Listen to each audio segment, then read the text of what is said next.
Gencar pencitraan haji, Anies mau tutupi isu kekurangan JIS. Ambiar, ditulis oleh Nina Nur di Zewar.com. Sebelum kita lanjut, jangan lupa subscribe dan nyalakan loncengnya agar Anda menjadi yang pertama mendapatkan informasi dari jurnal terupdate. Anies memang ahlinya pencitraan. Sudah deh, semua juga paham kok. Kelakuan Anies yang satu ini begitu nampak di depan publik. Bahkan sangat lengkap rekam jejaknya. Misalnya ketika Anies digembar-gemborkan bertemu dengan Presiden Turki Erdogan pada tahun 2018. Waktu itu Anies masih jadi gubernur. Pertemuan dengan Erdogan ditujukan untuk mengangkat citra Anies sebagai gubernur rasa presiden.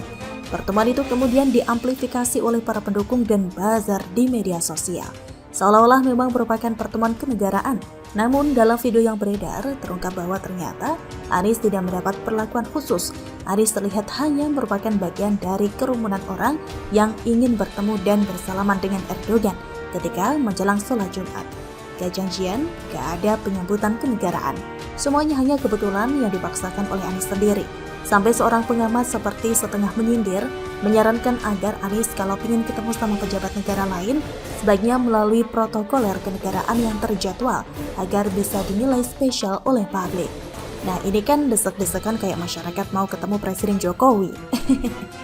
Lalu ketika ada kegiatan global KTT G20 di Bali, Anies sok ikutan sibuk, belagak diundang ke acara yang sama.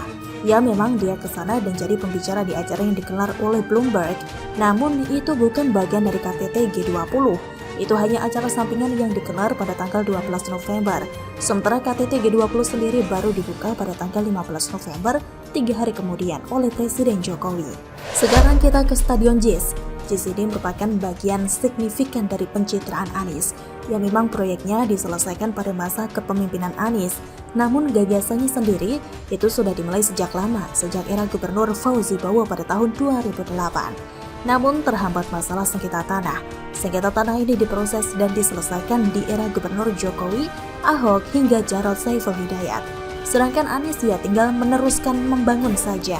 Namun Anies ketika memaparkan soal pentingnya gagasan hingga menjadi sebuah karya, menyebut JIS sebagai contohnya. Seakan dialah satu-satunya yang punya gagasan soal Stadion JIS, lalu dia juga yang mewujudkannya. Tapi Anies gak berani mengungkit-ungkit soal ambruknya pagar Tribun JIS saat grand launching pada bulan Juli 2022 lalu. Padahal JIS sudah dipakai buat sholat Idul Fitri dan sholat Idul Adha oleh Anies. Ini juga merupakan bagian dari pencitraan ya. Kan bisa sholat di Monas seperti biasa kan? Atau di Masjid Istiqlal, namun gak mungkin lah ya. Kalau sholat di Masjid Istiqlal pakai latar belakang gambar sirkuit Formula E. Nah, hingga kini Stadion JIS dipakai Anies sebagai infrastruktur hasil kerjanya di Jakarta. Karena memang sulit untuk menemukan hasil kerja Anies yang benar. Namun, kondisi JIS juga tidak sepenuhnya jadi. Ini terlihat ketika menjelang akhir tahun lalu, JIS disebut belum sesuai standar FIFA, termasuk infrastruktur dan akses yang kurang. Belum jadinya JIS ini makin terbukti dari keluhan horor para penonton konser Dewa 19 yang digelar di JIS pada bulan Februari lalu, yang dikeluhkan dan jadi trauma terutama soal akses. Ya gak mungkin kan meminta pertanggungjawaban Anies, wong dia bukan gubernurnya lagi kok. Yang kayak gini ya, sudah ada banyak buktinya. Tapi tetap saja bagi para pendukung Anies, JIS itu bagian bangunan sempurna yang gak ada kekurangannya. Kalaupun ada bukti kekurangannya diberitakan di media, mereka balik menuduh bahwa yang mengeluh itu mempolitisasi JIS. Kadrun, ente kadang-kadang ente ya. Saat ini Stadion JIS muncul lagi di pemberitaan karena Indonesia mendapat kehormatan jadi tuan rumah Piala Dunia U17. Sementara di saat yang sama, stadion utama GBK jadi tempat menggelar konser Coldplay. Jadi bentrok ya, Stadion JIS disebut-sebut sebagai alternatif penggantinya. Bahkan sudah disebut oleh Presiden Jokowi sendiri. Yang jadi masalah adalah semakin JIS jadi perhatian publik, semakin terungkap berbagai kekurangannya. Ketua PSSI Erick Thohir menyebut 3 kekurangan JIS, yakni soal parkir, akses penonton, dan penggunaan rumput jahitan di lapangan. Ini termasuk berbagai hal yang akan diperiksa lagi. Erick Thohir juga menegaskan bahwa penilaian oleh FIFA dipastikan tidak berhubungan dengan politik. Sementara itu Menpora juga menyampaikan keinginan Presiden Jokowi untuk memperbaiki JIS agar sesuai dengan standar FIFA. Tujuannya agar Stadion JIS ini jadi sejajar dengan beberapa stadion lain yang sudah sesuai standar, sehingga bisa digunakan kapan saja. Ini jadi program keroyokan ya, gabungan dari Pak Heru Budi sebagai penjabat Gubernur DKI Jakarta, Menpora, Menteri PUPR, dan Menteri BUMN atau Ketua PSSI.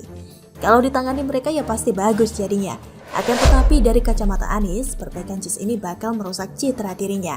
Kan sudah keluar-keluar bahwa JIS ini hasil karya Anies yang terhebat, sempurna dan tiada dunai.